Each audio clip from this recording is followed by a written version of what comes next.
Up next, our theater critic Brandon K. Thorp interviews Summer Shorts co-founder Stephanie Norman. Stephanie, thank you so much for joining me today. Thanks, Brandon. It's great to be here. So, could you break down for me, this is a thing that started a couple of years ago, is there's this division between signature shorts and undershorts. What's the difference and which one should I see? Well, we would like to say that you should see both, or else in City Theater we would have what we call program envy. But signature shorts and undershorts, I would say that signature shorts has comedy, it has drama. We've got a great Christopher Durang play. If you like Kitty the Waitress last year, you're going to love Not a Creature Was Stirring. I mean, we really cover all the whole gamut. We've got a great comedy in signature shorts called The Matterhorn, which is Steve Trevelyan and Elena Maria Garcia, a couple stuck at Disneyland in the line that goes on forever, and it's sort of everybody's nightmare. But I would say just in terms of content, signature shorts is sort of PG-13, and then we go to undershorts, which is not. It's really naughty, bawdy, provocative. The content, it's racy, it's edgy. But I've always felt that signature shorts themselves were actually fairly racy. Do you find that it's sometimes difficult to figure out how to categorize these things? Yes. And I have to tell you, we get 1,200 plays a year. And the plays pick the actors pick the plays. We have a company of 8 really, really phenomenal actors. And I can tell you that from, last year until now, we have probably changed the plays in and out. Probably 10, 15 plays have come and gone from the mix until we settle at what we think is really the right mix of 15 plays for both programs. Who is it that is responsible for reading all? What did you say, 1,200? 1,200 plays. Are you being hyperbolic, or is that accurate? That is completely accurate. City Theaters partners with the Actors Theater of Louisville for the National 10-Minute Play Contest. The Actors Theater of Louisville does the Humana Festival, probably one of the largest and most prestigious theater festivals in the country. And between ATL and City Theater, we get, catalog, read, and receive 1,200 plays. And ultimately, Susie Westfall, who was one of my founding partners, is back this year, and she and I go through the plays and we pick the plays for the season. You don't look tired or burnt out. It's radio, but I am. No, it's, you know what? I think that really great things happen when you bring together a great team. In City Theater, what makes us unique from other theaters in South Florida is that it has always been collaborative. And I think something happens when you bring together the best actors, directors, writers, and let them rock. I think that, things just go up a couple notches. For this season, you've actually reassembled the original Summer Shorts team. You're going all 90s style this year. I am. I'm very excited. It's our 15th anniversary. And congratulations. Thank you. We're very excited. And so my founding partners, Gail Garrison and Susie Westfall, are back this year. And actually we have some founding company members. Jim Randolph was in the very first company. Steve Trevelyan, this is his 13th year with us. Elena Garcia, this is her 8th year with us. Marge O'Neill Butler directed our first year. Steve Shapiro has been with us doing sound virtually every single year. So it's very cool, but we've got some new stuff too that'll keep people on their toes. Some new writers, and we have a new full-length musical. So that's something new for year 15. And that's by Lisa Loeb. Yeah, we're going 90s. Yeah. Although I think that her sort of horn-rimmed glasses are still very current. I think that she was ahead of the curve on that. I think you're right. Lisa is great. Lisa came out in the 90s and was this breakout artist in Reality Bites with Stay I Missed You. And she had written 2 years ago a collection of children's music called Camp Lisa. And last year I went to Lisa and said, what do you think about turning that into a full-length musical? And she's been phenomenal. She has 8 tracks from the original CD. She's written 5 new tracks for our musical. And the book I worked on with Marco Ramirez. And Marco is a hometown boy who has made good. He went to Tisch, NYU School of the Arts. He was at Juilliard, and now he's in L.A. and writes for the FX show Sons of Anarchy. Of course. Now, but my association with Lisa Loeb is that she's very...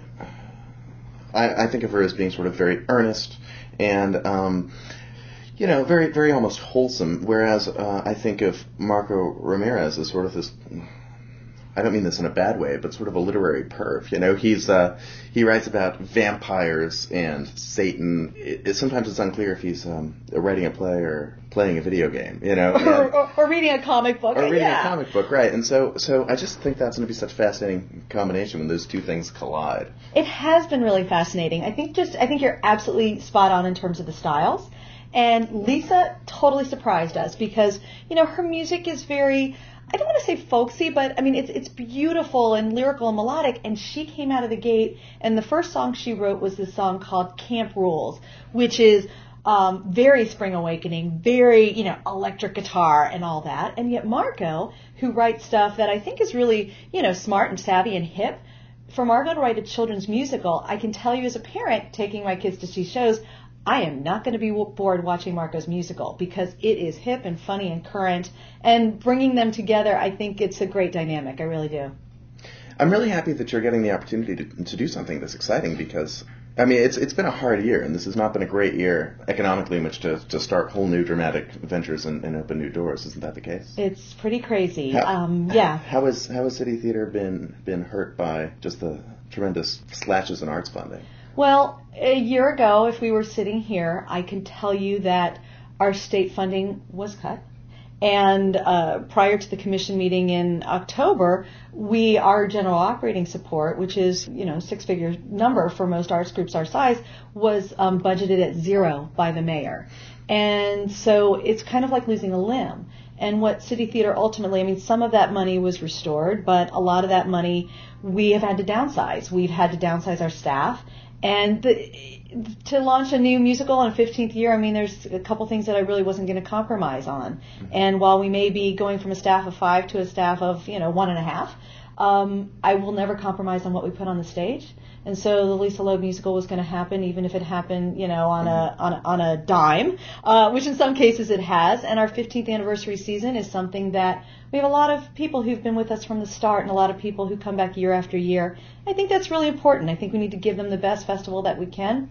And I'm really, really proud of what we've accomplished this year. I think people are going to be absolutely rocked by this year's season.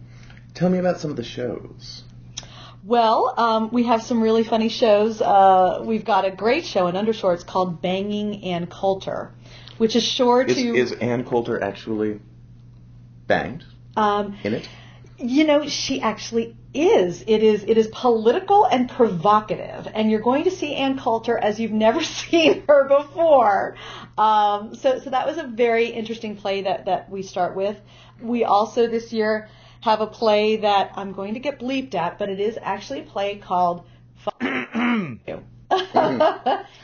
this is Undershorts. This is Undershorts. This is not the kids show. Uh-huh. And it is hilarious. Absolutely hilarious. And we've got a play called Extremely, which is 2 extreme sports dudes in undershorts that makes, a Judd Apatow movie look like, I mean, it's the funniest thing you've ever seen. It's an extreme sports where the audience literally has snow tossed about and feels like they're watching, Bill and Ted's Excellent Adventure.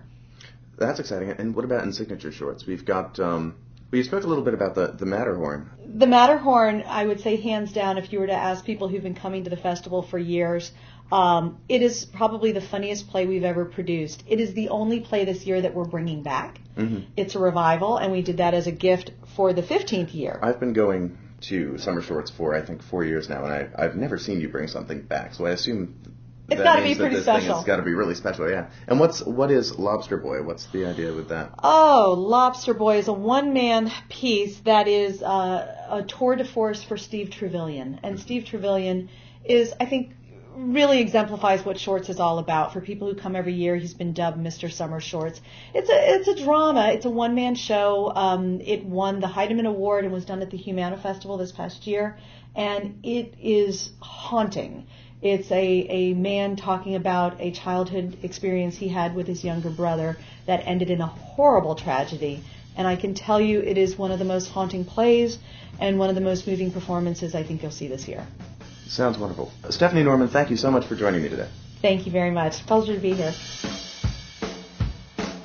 Signature Shorts, Undershorts, and Camp Campawano run through June at the Adrian Arsht Center and in early July at Nova Southeastern's University School. For more information, visit citytheatre.com. That's citytheatre.com. For South Florida Arts Beat, I'm Brandon K. Thorp. Brandon K. Thorp is the theater critic for the Broward Palm Beach New Times and the Miami New Times.